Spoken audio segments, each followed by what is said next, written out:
Hi guys, so I wanted to post a quick video solution to one of the questions that we looked at in class, just because there's kind of a lot of different ways that you can solve the same question, and I figured it might be useful for you to see kind of different ways to think about the same thing.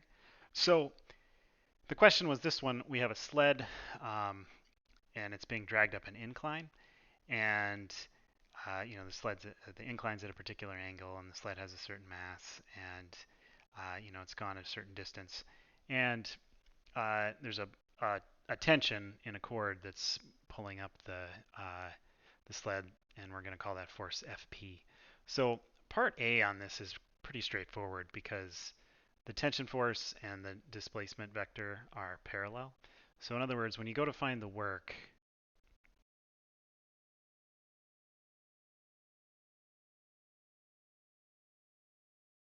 since F and P, or sorry, F and D are parallel, this just becomes, cosine of 0. And so this is just 1. So this just becomes the pulling force times the displacement. And that's just equal to 75 times 2. So 75 newtons times 2 meters gives us 150 joules. So that part's, you know, really simple. Part B is a little more rich. So this wants us to figure out the work that's done by gravity. So let's give ourselves a free body diagram here. We have gravity pointed down, and for the purposes here, our displacement is like this, and there would be a normal force as well, although we don't need it for what we're getting up to at the moment. And so for this first part, really, let me actually draw the displacement vector like this. We can evaluate the work directly by figuring out the cosine of the angle between those vectors. So basically, we can just look at this, and let me call this angle something different just so we don't confuse it. I'll call it phi, how about? Because that was stupid. I put theta as the angle of the ramp. So let's say the work is FD cosine phi, where phi is that angle between the force of gravity and the displacement vector. And so we can tell by our picture that this would be 90 degrees plus theta. So in other words, phi would be 90 plus theta. So phi would be 110. And so we could compute the work that way. This is sort of one method.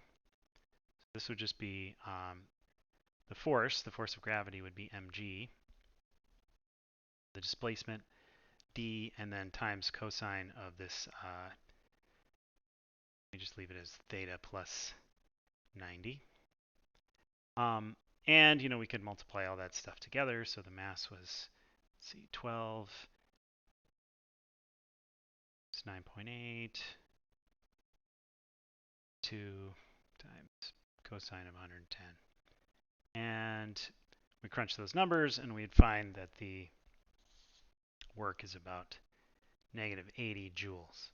So being negative, reflecting the fact that the displacement vector and the force of gravity are pointed in opposite directions, or the angle between them is larger than 90 degrees. So that's one way to think about it, directly computing the work from FD cosine theta. Another way that you can think about this is we're very accustomed to decomposing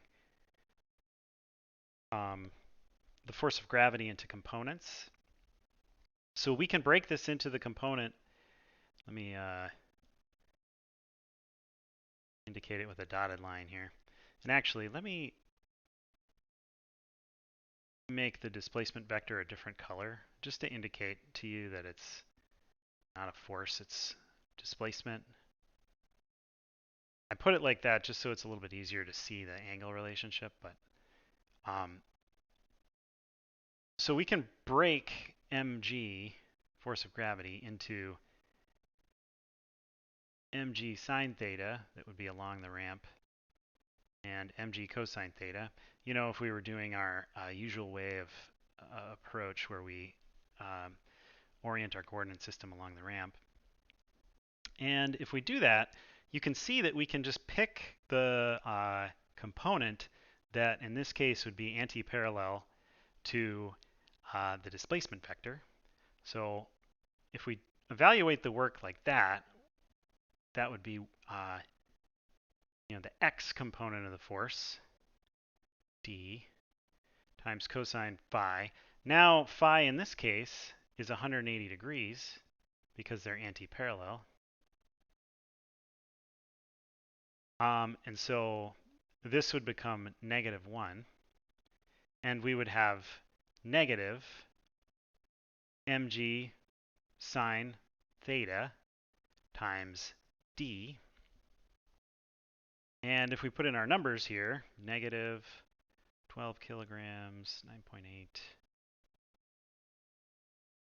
sine of 20 is 2, we would find that we would get exactly the same thing. So this would be negative joules. And this is another way of saying that you could also, make this connection by noting from trig.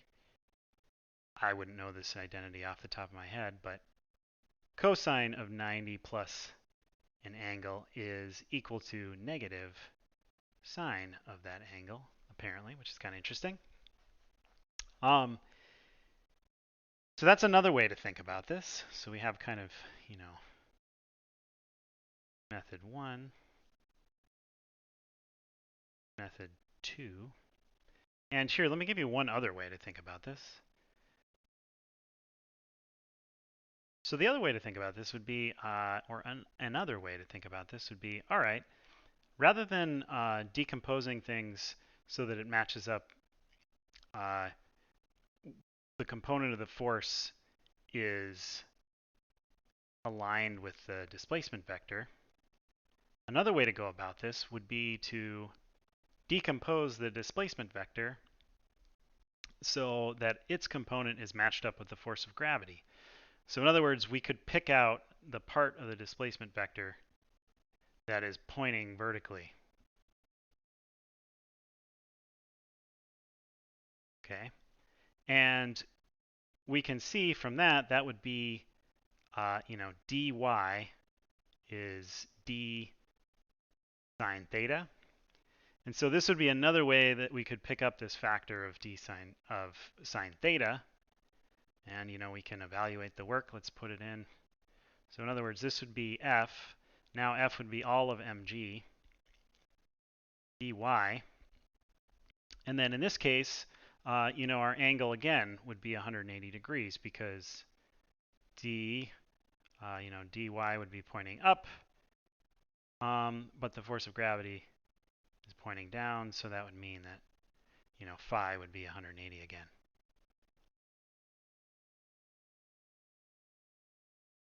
Would be -1, and we could put in the pieces again. We would have mg. Now the sine is now associated with the d, so this would be d sine theta, and then we would have that factor of -1 from the cosine. Notice it's it's the exact same thing as we got here. So we would get again our -80. It's just kind of three different ways of thinking about the same question. Picking out the components that are lined up with the other component so that it makes the trig easy, or evaluating the cosine of the angle directly, where we added them together. And of course, they all have to be consistent, but I just figured maybe seeing kind of different approaches to the same problem might be helpful. And then the last part of the problem is a little bit separate, and it asked us to find the work that's done by friction. And we can get that if we note that the velocity is constant. So if the velocity is constant, let's compute our free body diagram here. Pulling force of gravity and there's now going to be some force of friction. Basically, all you have to do for part C is if we sum the forces in x, there would be the pulling force that would be in the positive x direction.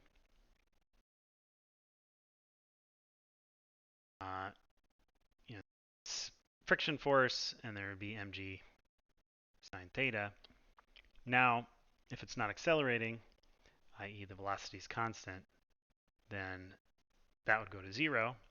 And so we could solve this then for the friction force. Going to be mg sine theta minus the pulling force. And we can crunch those numbers. So this would be 12 times 9.8 times sine of 20 minus our 75 newtons here. And we would find basically that the force of friction is negative 35 newtons. Therefore, when we go to compute the work, since the force of friction would be, in the opposite direction as the pulling force,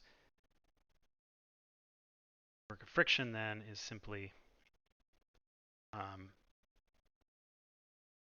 explicit. This again would give us a negative 1, and this would be negative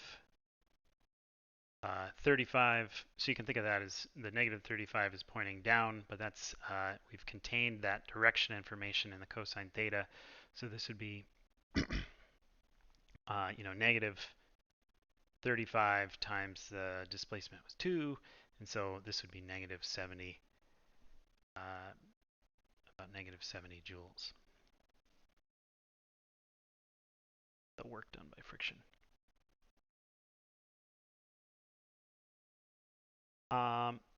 And yeah, so hopefully this helps you, as you look at this.